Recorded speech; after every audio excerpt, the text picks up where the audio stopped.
Nah hari itu udah malam, Tony udah beresin semua urusan yang harus dia kasih ke warga-warga tuh, makanan-makanan buat nikahan si Sylvie sama Herman. Pulanglah Tony ke rumahnya. Nah seharian tuh Tony tuh nggak bisa makan karena dia lagi sibuk.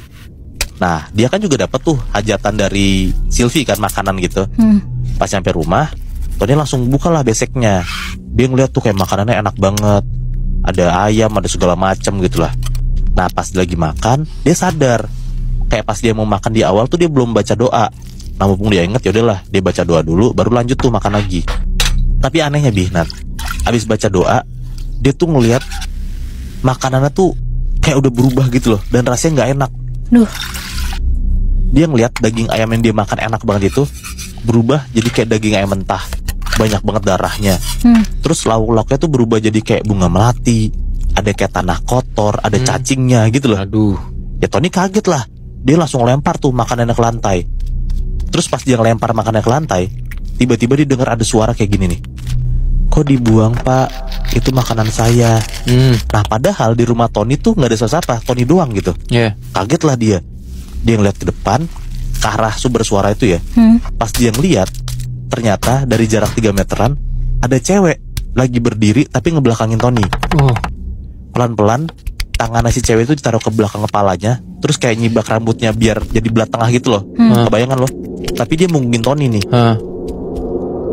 Pas udah makin kebuka rambutnya jadi belah tengah gitu, ini kata Tony serem banget sih. Dia ngeliat jelas banget Bihnat, di belakang kepalanya si cewek ini ternyata muncul muka lagi cewek, tapi tuh mukanya hancur gitu, dan bentuk mukanya tuh kayak Sylvie. Nah Tony langsung pingsan lah malam itu. Habis kejadian itu, kabar simpang siur soal keluarga Sylvie yang bakalan nikah sama Herman ini nih makin kesebar lah ke warga-warga. Apalagi ternyata habis hajatan itu kan warga-warga pada makan makanan dari Sylvie sama Herman kan. Nah orang-orang itu tuh pada keracunan. Karena kejadian itu akhirnya semua warga tuh jadi kayak gak mau deket lah sama keluarga Sylvie. Bahkan kayak masuk ke halaman rumahnya Sylvie pun juga mereka mikir-mikir gitu. Ini semua tuh ternyata salah satu pengaruh dari peletnya Herman. Balik lagi ya, gimana cara Herman tuh bisa nyuci otaknya Sylvie sekeluarga ya kayak gini. Sekaligus si Herman tuh pengen banget Sylvie sama keluarga tuh mutusin hubungan ke orang-orang sekitar gitu. Udahlah singkat cerita, proses pernikahan semakin dekat, tinggal ngitung hari. Tapi bener-bener warga yang ngebantuin tuh cuma dikit. Akhirnya Herman tuh jauh-jauh harus ngedatengin keluarganya buat ngebantuin proses pernikahan mereka lah. Tapi pengakuan dari warga-warga desa yang ikut ngebantuin itu, katanya hawa rumah Sylvie tuh udah gak enak banget, kayak sesek, ngep, panas. Padahal rumah Sylvie tuh gede gitu loh Bihnat. Terus keluarga Herman tuh juga hawanya aneh. Perawakannya tuh kayak gak cewek gak cowok, bentukannya kayak tinggi kurus, kulitnya tuh kayak warnanya pucet. Setiap diajak ngobrol kayak bener-bener gak dinyautin. Bahkan warga-warga desa tuh ngeliat keluarganya Herman tuh kalau ngobrol kayak bisik-bisik gitu loh, kayak takut kedengeran sama orang-orang. Dan yang makin aneh dan plus kagetnya lagi, semua warga desa yang kayak ngebantuin nikahannya Sylvie tuh ngeliat banyak banget ritual aneh yang harus dilakuin sama Herman sekeluarga pas proses pernikahan ini. Masa katanya siraman nikahannya tuh gak pakai air, tapi pakai air nggak tahu apalah, tapi baunya tuh kayak bau anjir, bau busuk gitu loh. Orang-orang pada nanya lah ke nyokapnya Sylvie, tapi nyokapnya Sylvie tuh kayak cuman jawab, ini semua buat tolak bala. Bau anjir itu tuh dari bau parit belakang rumah Sylvie. Pokoknya tuh kayak ngelak gitu lah. Ya jelas-jelas semua warga pada nggak percaya lah, karena mereka ngeliat airnya tuh kan bener-bener peket hitam gitu, terus baunya asalnya dari airnya itu kan. Tapi raut mukanya Sylvie tuh aneh banget Bihnat. Setiap air yang disiram ke mukanya Sylvie itu kayak siraman itu, bukannya kayak pengen muntah, tapi Sylvie tuh kayak malah antusias kesenangan gitu loh. Nggak sampai situ, setelah acara siraman, ini beneran kejadian. Si Herman itu tuh kayak langsung nyembelih beberapa ayam cemani, terus ditanam tuh ke beberapa lubang yang udah sempat digali selama ini. Nah warga-warga tuh nggak tahu lah tujuannya apa. Pokoknya dia ngeliat kayak aneh banget nih Herman kan. Akhirnya nikah lah nih si Sylvie sama Herman. Nah setelah pernikahan itu, rumah Sylvie tuh langsung sepi banget. Vibes-nya tuh bener-bener kayak nggak habis orang nikahan gitu loh. Karena kan biasanya kalau di desa orang nikahan kan berhari-hari kan Bihnat. Ini nih pas diadain acara nikahnya, itu tuh sepi banget, gak ada yang datang gitu. Warga yang lewat pun juga cuma ngeliat doang dari jauh dan gak berani masuk ke rumah Sylvie gitu. Pokoknya setelah kejadian itu, setelah pernikahan itu, orang-orang tuh ngeliat nyokapnya Sylvie tuh lagi kayak duduk di depan teras ngelamun, tatapannya kosong dari pagi sampai malam gitu aja terus. Beberapa kali bahkan nyokapnya Sylvie tuh kayak ngobrol sendiri gitu. Adalah warga desa yang nyamperin, ditanyalah kayak, ibu kenapa gitu. Nah nyokapnya Sylvie tuh jawab, ini nih Sylvie, kalau dikasih tahu tuh nggak pernah mau denger. Nah tapi orang-orang lihat ya Sylvie nggak ada di sana gitu loh. Jadi kayak nyokapnya Sylvie tuh ngerasa ya dia lagi ngobrol sama Sylvie.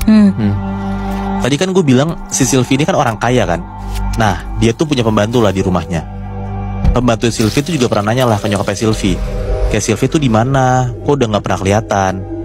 Nah nyokapnya Sylvie tuh cuma jawab kayak, Sylvie tuh kecapean abis nikah besar-besaran kemarin. Jadi Sylvie sama suaminya tuh lagi istirahat di kamar terus, nggak kemana-mana. Nah bahkan sebenarnya terakhir kali orang-orang tuh ngeliat Herman itu tuh cuma pas di hari pernikahan aja. Jadi kayak dia tuh hilang aja gitu si Herman. Malam pertama mereka, setelah mereka berdua di kamar, gak ada lagi tuh tanda-tanda mereka keluar kamar. Bahkan kayak hilang gitu aja gitu lebih. Makanya pembantunya Sylvie tuh juga ngerasa kayak gak percaya sama omongan nyokapnya Sylvie.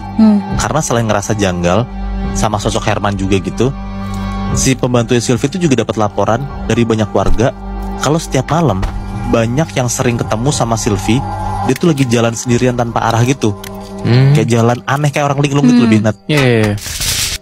Kejadiannya tuh pasti sama. Malam-malam kalau ada bayi kebangun nangis kenceng, atau kayak ada suara hewan ternak tuh tiba-tiba bersuara gitu. Nah biasanya sosok yang dipercaya Sylvie ini ya, itu tuh lagi jalan ngelewatin rumah mereka gitu. Nah karena penasaran, akhirnya pembantunya si Sylvie ini nekat lah buat ngebuka kamarnya Sylvie. Terus pas dibuka Nat, isi kamarnya Sylvie tuh udah berantakan, perhiasan sama barang-barang berharga tuh pada hilang. Dan ternyata di situ tuh nggak ada Sylvie sama Herman. Yang ada orang-orangan sawah di atas kasur. Yang selama ini dilihat sama nyokapnya Sylvie, dikira Sylvie kan, tapi ternyata tuh sebenarnya cuma orang-orangan sawah.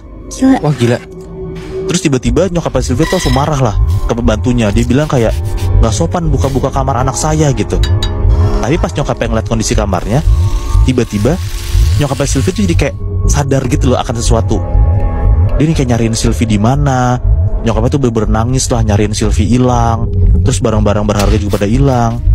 Pembantu langsung bilang kayak gini, emang setelah pernikahan kemarin Mbak Sylvie gak bilang apa-apa bu? Nah si nyokapnya jawab kayak gini nih, hah nikah? Nikah sama siapa? Jangan ngasal kamu. Nah ternyata selama ini nyokapnya Sylvie tuh juga dalam pengaruh pelet. Jadi kayak dihipnotis sama Herman. Dan nyokapnya tuh gak sadar kalau anaknya nikah gitu loh. Tapi nyokapnya tahu keberadaan Herman kan Muy? Enggak Nat, bahkan dia aja gak tahu Herman siapa. Dia tuh gak sadar kalau anaknya tuh nikah sama cowok gitu loh. Gila. Anjir. Ini bisa kalau misalkan orang tuh melet atau nyantet, bisa satu orang. Ini satu keluarga berarti Satu keluarga kena. Gue juga gak tahu tuh Herman tuh pakai pelet apa ya. Karena masalahnya tiba-tiba ada orang random datang ke rumah cewek, dan satu keluarga tuh mau gitu loh terima pinangan si cowok ini. Dan langsung mau kan? Dan langsung mau.